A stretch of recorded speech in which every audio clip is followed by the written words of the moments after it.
జై శ్రీరామ్, వందే మాతరం. హిందూ బంధువులందరికీ నమస్కారాలు. గత కొంతకాలంగా మణిపూర్లో ఎన్నో రకాలుగా కుకీ తీవ్రవాదులు అక్కడ ఉన్నటువంటి లోకల్ హిందూస్ మీద జరుగుతున్నటువంటి దౌర్జన్యాలు, అత్యాచారాలు, బెంగాల్ లోపల బంగ్లాదేశీ రోహింగ్యాస్ ఎలాగైతే హిందువుల మీద బెంగాల్ లోపల ఎలా జరుగుతున్నాయో ఆ విధంగా హత్యలు, అత్యాచారాలు, ఇల్లు తగలబెట్టడాలు, అక్కడ వాళ్ళని ఉండనీయకుండా చేద్దామనేటువంటి దౌర్జన్యాలు, దమనకాండ కొనసాగుతూనే ఉంది. అయితే ఈ సమస్యకు శాశ్వత పరిష్కారం కనుగొనే దిశలోనే మన సెంట్రల్ గవర్నమెంట్ కృషి చేస్తూ ఉంది. ఫస్ట్ ఇప్పుడు ఏం జరుగుతుందంటే, బార్డర్ లోపల మయన్మారు, మన మణిపూర్, మన ఇండియా బార్డర్ ఎంత మేరకు ఉందో అంత మేరకు కూడా చాలా పెద్ద లాంగ్ బార్డర్. ఆ లాంగ్ బార్డర్ అంతా మేరకు కూడా గట్టి కంచె నిర్మాణాలు జరుగుతుంది, ఫెన్సెస్ కన్స్ట్రక్షన్ జరుగుతుంది అనమాట. ఇంతకుముందుకు ఎలా ఉంది, ఇదివరకు గత ప్రభుత్వాల కాలంలో పెట్టిందంటే యాక్చువల్గా మనకు ఒప్పందాలు ఉన్నాయి మనకు మయన్మార్తో.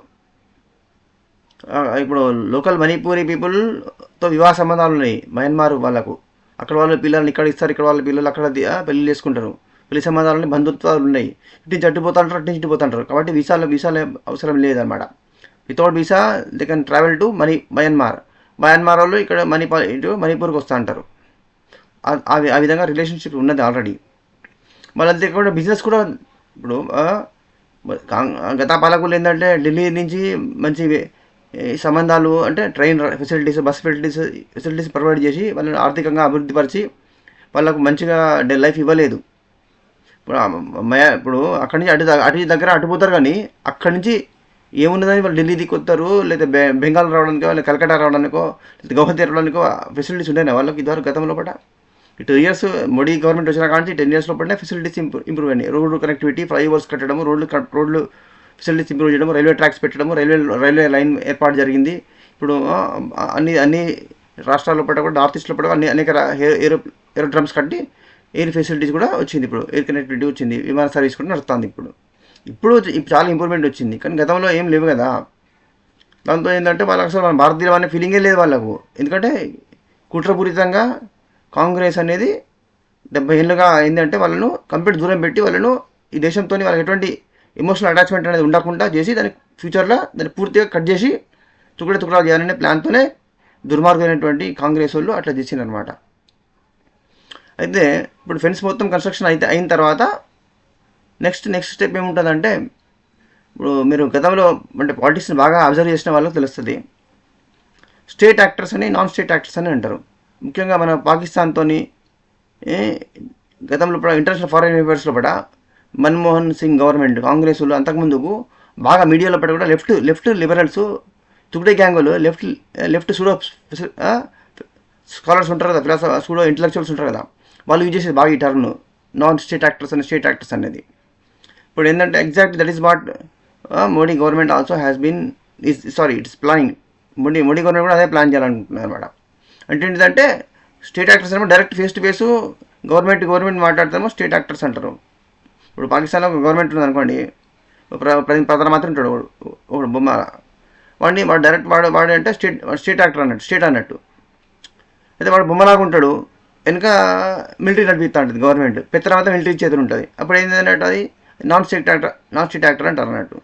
ఇప్పుడు మన్మోహన్ సింగ్ ఉన్నాడు ప్రధానమంత్రి అని, నాకు సూలు బొమ్మని వాళ్ళందరికీ తెలుసు. అది ఇప్పుడు కానీ అధికారంలో కుర్చీ మీద కూర్చున్నాడు కాబట్టి స్టేట్ యాక్టర్ అంటారు. వెనక నుంచి నిలబెట్టు ఎవరు, పెత్తనం ఎవరిది, రిమోట్ కంట్రోల్ ఎక్కడ ఉంటుంది అది మనకు తెలుసు, 10 జనపద రోడ్లు ఉంటుంది.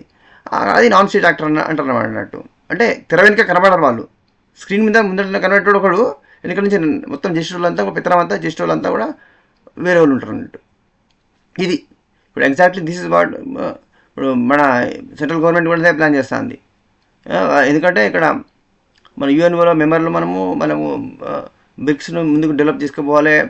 ఇప్పుడు మన G7లో ఉంటారు, క్వాడ్లో ఉంటారు, యూఎన్ఓలో మెంబరు, మనం అన్నీ కూడా ఇంటర్నేషనల్గా మనకు ఉన్నటువంటి ఎటువంటి బ్యాడ్ నేమ్ రాకుండా. ఇది అసలు బ్యాడ్ నేమ్ ఏంటండి, చైనా తెగబడినోడికి ఏమీ లేదు, అన్ని మర్యాద, అంత మేము నీతిమంతులము, మర్యాదగానే మాకు చెడ్డగా రావద్దని అనుకునే వాళ్ళకే అన్ని బాధలు. వీడు పట్టించుకుంటాడు, పక్కడు ఏమంటాడో, వీడేమంటాడో, వాడేమంటాడో పట్టించుకోవడానికి అన్ని రకాల బాధలు. కానీ ఎవరిని పట్టించుకొని బతికించిన వాడికి ఏ బాధ లేదు, ఏ తలనొప్పి ఉండదు, ఏ టెన్షన్ ఉండదు. సరే, సో అక్కడ కూడా lot of tribal groups, revolutionary groups ఉన్నాయి, టెర్రరిస్ట్ గ్రూప్స్ ఉన్నాయి, తీవ్రవాద సంస్థలు ఉన్నాయి. మయన్మార్లో కూడా తీవ్రవాద సంస్థలు ఉన్నాయి. ఇవన్నీ ఏంటిది? ఇప్పుడు పంజాబ్లో లేవా తీవ్రవాద సంస్థలు? మన ఇండియాలో లేవా? జార్ఖండ్లో లేవా? మన నక్సలైట్లు తీవ్రవాద సంస్థలు లేవా? ఎన్ని లేవు? మన గోడన్ని ఉన్నాయి. ఈ నక్సలైట్లు అన్నీ కూడా పేదోళ్ళ కోసం పనిచేస్తాను అంటారు, కానీ అందరి ఆశయము ఇప్పుడు కలిసాంతి ఉన్నది. సపరేట్ సిక్లో దేశం అని వాడు అంటాడు. మరి ప్రజలను ఆకర్షించాలంటే ఏదో ఒకటి చెప్పాలి కదా. యాక్చువల్గా వాళ్ళ ఇంటెన్షన్ ఏంటిది? డబ్బే. ఈ ప్రపంచంలో ప్రతి వాడికి కావాల్సింది, దుర్మార్గులు అందరికీ కావాల్సింది ఏంటిది? డబ్బే. అమాయకులకు కావాల్సింది డబ్బే. కాకపోతే అమాయకులు కాబట్టి సామాన్యుడు వాడు కూరుకుంటాడు, వాడు కూరిక ఎడకుండా ఏడుస్తాడు వాడు.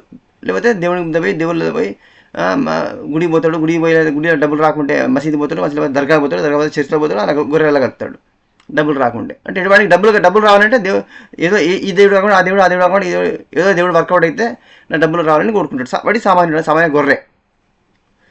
వాళ్ళు ఏం చేస్తారు? వాళ్ళు తీవ్రవాదులు కదా, వాళ్ళకు గన్స్ పట్టుకుంటారు. వాడు రాకుంటే వాడు ఆక్రమించుకుంటాడు. వాడు దేవుడిని, వాడు అసమర్థుడు కాదు. వాడు ఈ దేవుడిని ఆ దేవుడిని అని నమ్ముకొని అని ట్రై చేసేవాడు కాదు. వాడికి ఏ దేవుడిని నమ్మడు. వాడు నమ్ముకునేది వాడి బలాన్ని, వాడి టాలెంట్ నమ్ముకుంటాడు. కాబట్టి ఏం చేస్తాడు? వాడు గన్ను పట్టుకుంటాడు. గన్ను బాంబులతోనే ఎవరి దగ్గర ఉన్నదో వాడిని చంపేసి ఆక్రమించుకొని దోచుకుంటాడు అనమాట. ఇది ప్రపంచంలో అందరికీ కావాల్సింది డబ్బే. కాబట్టి ఇక్కడ ఏంది? డ్రగ్స్ బిజినెస్ నడుస్తూ ఉంటుంది. ఇప్పుడు పాకిస్తాన్ బార్డర్లో కానీ, పంజాబ్ బార్డర్లో, అన్ని బార్డర్ల నుంచి మనకు వచ్చేది ఏంటిది? మన ఇండియాలో బాగా వచ్చేది ఏంటిది? డ్రగ్స్, నార్కోటిక్ డ్రగ్స్ అనమాట, మత్తు పదార్థాలు. ఇవన్నీ మత్తు పదార్థాల వ్యాపారాలకు ఎన్నికనే ఉన్నాయి. ఇవన్నీ కూడా ఇప్పుడు మణిపాల్ నుంచి మణిపూర్ కానీ, ఇప్పుడు నాగాలాండ్ కానీ, మిజోరాం, ఇవన్నీ అన్ని ప్రాంతాల కూడా డ్రగ్స్ లోపలికి వస్తలేవా? అటు నుంచి ఇటు కలకట్టాకి వస్తాయి. కలకట్టా మెట్రోపాలిటన్ సిటీ కదా, మళ్ళీ చాలా కాలం ఇన్నేళ్ళ బట్టి కూడా లెఫ్ట్ పరిపాలన లోపల ఉన్నది. కాబట్టి ప్రజలు ఎంతగా చెడిపోయి ఉంటారో మీరు అర్థం చేసుకోవచ్చు. యూత్ ఎంతగా డ్రగ్స్ వాడతారో మీరు అర్థం చేసుకోవచ్చు. ఈ హైదరాబాద్లోనే ఇంతగానో డ్రగ్స్కు అలవాటు ఇస్తున్నారంటే ఇక్కడ పంజాబ్లో ఎంతగా అలవాటు పడి ఉంటారు, కలకట్టాలో ఎంత వాడుకుంటారు, ఉంటారు, ఢిల్లీలో పడే అంతగా lakhs of people are consuming enormous amount of drugs. అది మన ఇమాజినేషన్లకు అందదు అది. సో కావాల్సింది డ్రగ్ వ్యాపారం చేసుకోవాలి, సంపాదించుకోవాలి. డ్రగ్స్ వ్యాపారానికి అడ్డుపడితే వాళ్ళను చంపేయాలి. దానికోసం ఏం చేయాలి? టెర్రరిస్ట్ ఆర్గనైజేషన్స్ కావాలి. వాళ్ళకు కూడా మళ్ళీ ఫండింగ్ ఉంటుంది. మళ్ళీ ఇప్పుడు చైనా నుంచి డీప్ స్టేట్ నుంచి ఫండింగ్ ఉంటుంది, అంటే అమెరికా నుంచి ఫండింగ్ ఉంటుంది, చైనా నుంచి ఫండింగ్ ఉంటుంది. ఎందుకు? ఇండియాను ఎప్పుడు డిస్టర్బ్ చేసి ఇండియాను పైకి రానియద్దు. చేసేదంటే ఏమవుతుంది? అప్పుడు చైనా మళ్ళీ మయన్మార్ పూర్తిగా ఆక్రమించుకొని అక్కడ మళ్ళీ చైనా తన మింగేస్తుంది మయన్మార్ను. అమెరికా ఏంటంటే అమెరికా వాళ్ళొక ప్రాంతాన్ని ఆక్రమించుకొని వాళ్ళొక ఆర్మీ బేస్ని ఏర్పాటు చేసుకుంటారు. వాళ్ళొక సైనిక స్థావరాన్ని ఏర్పాటు చేసుకుంటారు అనమాట. ఎవరికి ఏంది? పక్కవాడు భారతదేశం ఎదగకూడదు, అది వాళ్ళ టార్గెట్. కాబట్టి ఇటు చైనా అటు అమెరికా కూడా వాళ్ళకు సరఫరా చేస్తుంది, ఆయుధాలు సరఫరా చేస్తుంది, డబ్బు కూడా ఇస్తుంది. కాబట్టి రెండు రకాల ఇన్కమ్ వస్తున్నప్పుడు జెలెన్స్కీ ఉన్నాడు. ఇప్పుడు వాడు ఉక్రెయిన్ వాడు రష్యా మీద వాడు ఉన్నది లిలిపుట్ లాగా, గిల్లివర్ లాంటి రష్యాతో కొట్లాడుతాండి. యుద్ధం మానుతారండి. వాడికి కావాల్సిన యుద్ధమే. ఎందుకు? అమెరికా G7 డబ్బు ఇస్తుంది, ఆయుధాలు ఇస్తుంది. వాడికి ఏం పోతుంది? వాడి జబ్బులకు ఖర్చు పెట్టినాడు, డబ్బులు పడేసుకుంటాడు. వాళ్ళు ఇచ్చిన ఫ్రీకి ఇచ్చిన ఆయుధాలని వాడుతుంటాడు. వాడు అది ఎన్ని నడుతుంటే వాళ్ళకి ఇన్కమే కదా, వాళ్ళ లాభమే కదా. చచ్చేది ఎవరు? సైనికులు. వాడు ఆఫీసులోనే కూర్చుంటాడు కదా. వాడిపై యుద్ధానికి రంగాన్ని పోతున్నాడు. వాడికి ఏమవుతుంది? వాడికి ఏం నొప్పి? యుద్ధాలు పెరుగుతూనే ఉండాలి, యుద్ధాలు కంటిన్యూ అవుతూ ఉండాలనే కోరుకుంటారు ఆ దుర్మార్గులు. అదే మాదిరిగా అనమాట ఇక్కడ కూడా. అయితే ఏంటంటే ఈ టెర్రరిస్ట్ ఆర్గనైజేషన్స్తోని మాట్లాడబోతున్నారు, చర్చలు జరుగుతున్నాయి ఆల్రెడీ. సో అది కొంతకాలం ప్రవర్తన. It will take some time, maybe few months, couple of months లోపల ఒక రూపం వస్తుంది అనమాట. అంటే ఏంటిది? ఇప్పుడు ఇదివరకు అంటేనేమో కొన్ని రూల్స్ పెట్టుకొని మోడీ గారు వచ్చిన కొత్తలో ఏంటంటే వాళ్ళు రూల్స్ ప్రకారంగా గేమ్ ఆడాలనుకున్నారు. రూల్స్ ప్రకారం గేమ్ ఆడితే గెలవలేమని వాళ్ళకి తెలిసిపోయింది, అనుభవం వచ్చింది. ముళ్ళుతోనే తీయాలి. దుర్మార్గులకు రాయబారం చేసి మంచి మాటలు చెప్తే వింటారా? శిక్ష పరమాత్మ పోయి కౌరవులకు రాయబారం చేసిండు. కౌరవులకు మంచి మాటలు చెప్పి వాళ్ళకి కాంప్రమైజ్ చెప్పిదా అనుకున్నాడు. అయిందా? వర్కౌట్ అయిందా? కాలే. చివరికి యుద్ధం జరిగింది, వాళ్ళని శిక్షించవలసిందే. అట్లనే ముళ్ళుతో తీయాలి. కాబట్టి ఈ టెర్రరిస్ట్ ఆర్గనైజేషన్స్ అన్నిటిని కూడా వాడు అమెరికా వాడు చైనా వాడు ఇస్తే డబ్బులు తీసుకుంటారు. మన ఇండియా ఇస్తే ఇప్పుడు మోడీ గవర్నమెంట్ డబ్బు ఇస్తాను వాళ్ళు తీసుకోరా? డబ్బు ఇచ్చేదా వాళ్ళకు? తీసుకోరా? తీసుకుంటారు. ఇండియా గవర్నమెంట్ ఇస్తే కూడా తీసుకుంటారు. తీసుకొని నువ్వు ఎవరిని ఏమన్నా అంటే వాడిని ఎత్తారు. ఇప్పుడు వాళ్ళకు డబ్బులు ఇచ్చి ఇదే రోహింగ్యాలను ఏమంటే వాడు ఏడా వాడిని చుట్టామా మనకి ఏమన్నా? మళ్ళీ అంతేకాకుండా చెక్మా ట్రైబల్స్ ఉన్నారు, తీవ్రవాదాలు అనద్దు వాళ్ళని, సారీ, వాళ్ళు మన దేశం వాళ్ళే. బెంగాల్, డార్జిలింగ్, కల్కట్టా మొత్తం బార్డర్ ఏరియా, ఈ యొక్క మణిపూర్ వరకు ఈ బార్డర్ ఏరియాలో ఉన్నటువంటి హిల్ ప్రాంతాలు అన్నిటిలో కూడా కుండ ప్రాంతాల్లో పడ గుట్టలలో పడి ఉండేదంతా కూడా గిరిజనులు, ఎస్టీ ట్రైబల్స్ అనమాట. వాళ్ళు చెక్మాస్ అంటారు వాళ్ళను.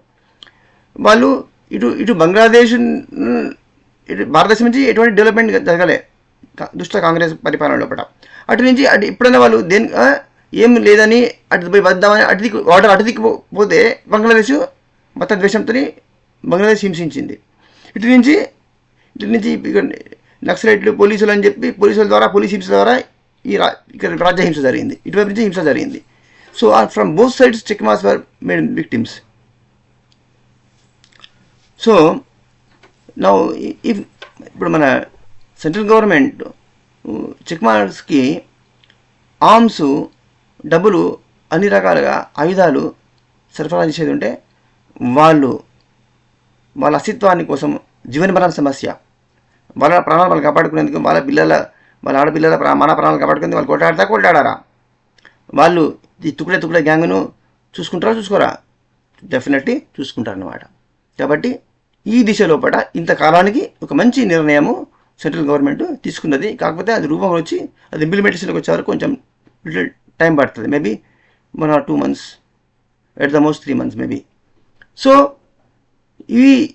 వాళ్ళందరికీ కూడా ఈ రివల్యూషనరీ గ్రూప్స్ ఏమైతున్నాయో, విప్లవ సంస్థలు, తీవ్రవాద సంస్థలు ఏమైతున్నాయో వాటికి ఫండింగు, ఆయుధాలను సరఫరా చేసినప్పుడు వాళ్ళను ఇంకో వాళ్ళను చూసుకుంటారు. బంగ్లాదేశ్లో పడ బాగా తలగిరిస్తున్నాడే వాడు, కొత్తగా వచ్చినవాడు, కొత్త పిచ్చగాడు పొద్దరడు అంటారు సామెత. వీళ్ళే చూసుకుంటారు అన్నమాట. అప్పుడు బెంగాల్లో ఉన్నటువంటి సమస్యకు, హిందువులను ప్రాణాలు తింటున్నటువంటి దుర్మార్గులను, అట్నుంచి వచ్చేటటువంటి ఫారెన్ ఇల్లీగల్ రోహింగ్యాస్ని మొత్తం అన్ని సమస్యలను పరిష్కారం దొరుకుతుంది కంపల్సరీ. ఈ దిశలో పట ప్రయత్నాలు ఆల్రెడీ స్టార్ట్ అయినాయి, అవి వేగంగా ముందుకు వెళ్తూనే ఉంది. So let's hope for the best. International matters లోపల నరేంద్ర మోడీ గారు is doing extremely well. Jaishankar and Ajit Doval doing very great job undoubtedly. వాళ్ళు చాలా గొప్పగా వర్క్ చేస్తున్నారు. They deserve great appreciation. వాళ్ళని మనము ఎంతైనా ప్రశంసించవలసిందే, వాళ్ళని మెచ్చుకోవాల్సిందే. ఎంత మెచ్చుకున్నా తక్కువనే నిజానికి. చాలా బాగా చేస్తున్నారు. కానీ ఇంటర్నల్గా మనకు భారతదేశంలో జరుగుతున్నటువంటి అత్యాచారాలు, అన్యాయాలు, నిన్నగాక మొన్న ఒక అమ్మాయి బెంగళూరులో 35 ముక్కలైంది. మళ్ళీ అక్కడ బెంగాల్లో జరుగుతున్నటువంటి హత్యలు, అత్యాచారాలు, ఇవన్నీ కూడా వీటన్నిటికీ కూడా ఎప్పుడు పడుతుంది అనే ఒక బాధ మాత్రము వెంటాడుతుంది. మోడీ గవర్నమెంటు ఇంటర్నల్ దేశం లోపల కూడా హిందువుల మానవ ప్రాణాలు కాపాడే దిశ లోపల గట్టి ప్రయత్నం చేయాలని, నిన్నగాక మొన్న తిరుమలలో జరిగినటువంటి ఇంత ప్రపంచంలోనే అత్యంత గొప్ప అటాక్ అన్నమాట. అది అతిపెద్ద అటాక్ అన్నట్టు. ఇది 1000 సంవత్సరాల తర్వాత భారతదేశ దేవాల మీద జరిగిన అతిపెద్ద అటాక్ అన్నట్టు ఇది. ఈ విషయంలో పట్ల ఇమీడియట్గా యాక్షన్ తీసుకోవాలని ప్రార్థిస్తూ, హిందూ ఐక్యత కోసం ప్రతి ఒక్కరు కృషి చేయాలని, ఈ మెసేజ్ను షేర్ చేయాలని, మణిపూర్కు, మన బంగ్లాదేశ్ నుంచి వచ్చినటువంటి మన హిందువులకు కూడా, బంగ్లాదేశ్లోని హిందువులకు, బెంగాల్లోని హిందువులకు, మణిపూర్లో నలిగిపోతున్నటువంటి హిందువులు, లోకల్ ట్రైబల్స్కు అందరికీ కూడా మంచి రోజులు అతి త్వరలో రాబోతున్నాయి. Please share and subscribe. జై శ్రీరామ్, వందే మాతరం.